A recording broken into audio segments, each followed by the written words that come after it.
Oh, this is a doozy. I got scammed by Scott Everson, who put on Meat Stock Retreat. Let's get into it.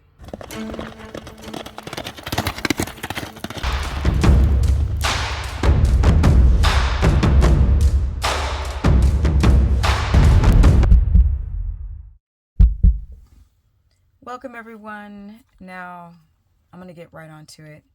I have a story to tell. Normally, I don't talk about these things, but it's very important that my audience understands where my position is and what I plan to do in the future moving forward with my content and the way that I help people. I've been on YouTube since 2010, and the entire time I've tried to educate people, help people with their illness, and inspire people to be better. I'm different, and I know that I am. I'm not unaware of the fact that I push the envelope with the way that I communicate.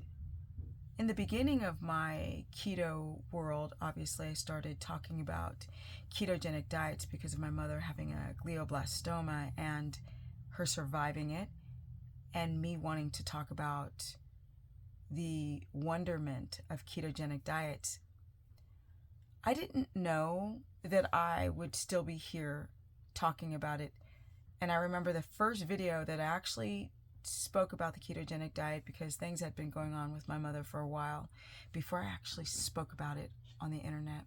And I put my phone on a towel rack. I didn't even have a phone stand, and I began to tell my story at that time.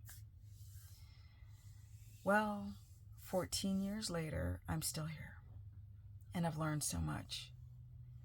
One of the things that I've learned is that you have to stay true to yourself.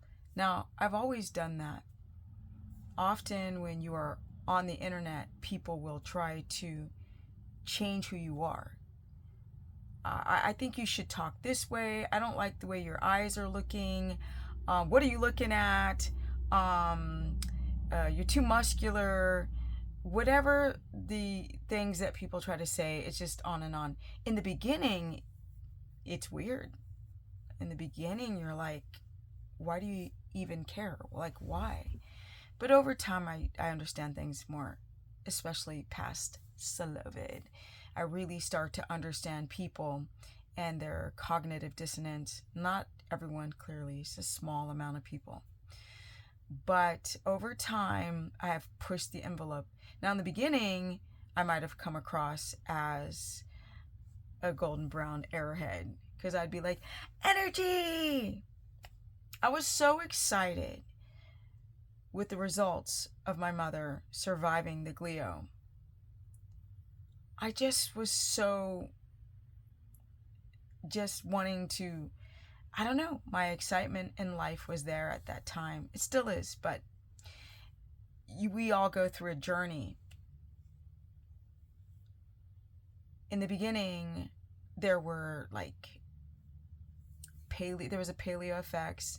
That was a big event. There was low carb down under. This is an Australian sort of talk circuit event. Those were the two main ones at that time. I remember feeling like I worked so hard that I want to get my message out, and it would be great if I could speak at one of these events. But things fell on deaf ears. But then I kept creating a presence online, working with people, doing research. And then Jimmy Moore, who's locked up right now, but that's a whole nother story, he put me in his book, Keto Clarity. And he had all these really famous doctors on, like Dr. Perlmutter, David Perlmutter. And I thought, why me? I'm not a doctor. And Jimmy said at the time, contrary to his, what they call it, P3 TO actions, I was so just in awe that he would even consider anything I would have to say. And he said, Stephanie, you're so good at understanding this whole ketogenic thing. I had to ask you to contribute to this book. And from there, things grew and grew and grew. I started doing podcasts and I just kept thinking, why are you asking me to speak on your podcast?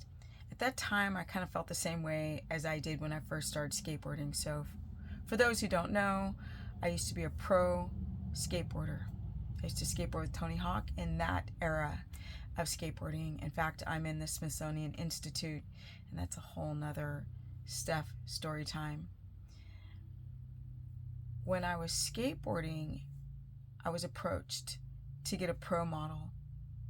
That's a skateboard with your name on it. And I said, I'm not ready. And he's like, I'm offering you a pro model. I said, I'm not ready. I need to get better. And that's how I felt with the whole keto world back then. When people started to interview me and put me in books, I felt like I need to know more. Then I got a book deal offer, and I felt the same, even though at that juncture I'd learned so much. And I announced it to the public, hey, I got a legit publishing deal to write a book on keto. And I started writing, and they wanted me to write this book so fast, and it just didn't sit well with me. It really bothered me. And I had gone to South Africa to not only interview Tim Noakes, but to do a live talk with a group of people and a seminar, if you will. When I got back, I started to learn that this publishing company they literally said, we want to put out, I think it was a crazy number, like 50 books in the next year. I was like, but you can't. This whole keto thing is very sensitive. People can have thyroid issues. They can develop gallbladder issues or have gallbladder issues appear. People could have hypoglycemia. And I thought, how in the hell are they going to put out 50 authors on keto? Because at that time, nobody knew about it. And the people who did know it didn't know what they're talking about. And a lot of people didn't know because it was still so early. To make a long story short, I decided I didn't trust this publishing company. I asked to get out of the contract. I thought, I'm going to do this on my own, and I'm going to learn more. And I don't want to be grouped, because all the books that started coming out, they were garbage to me.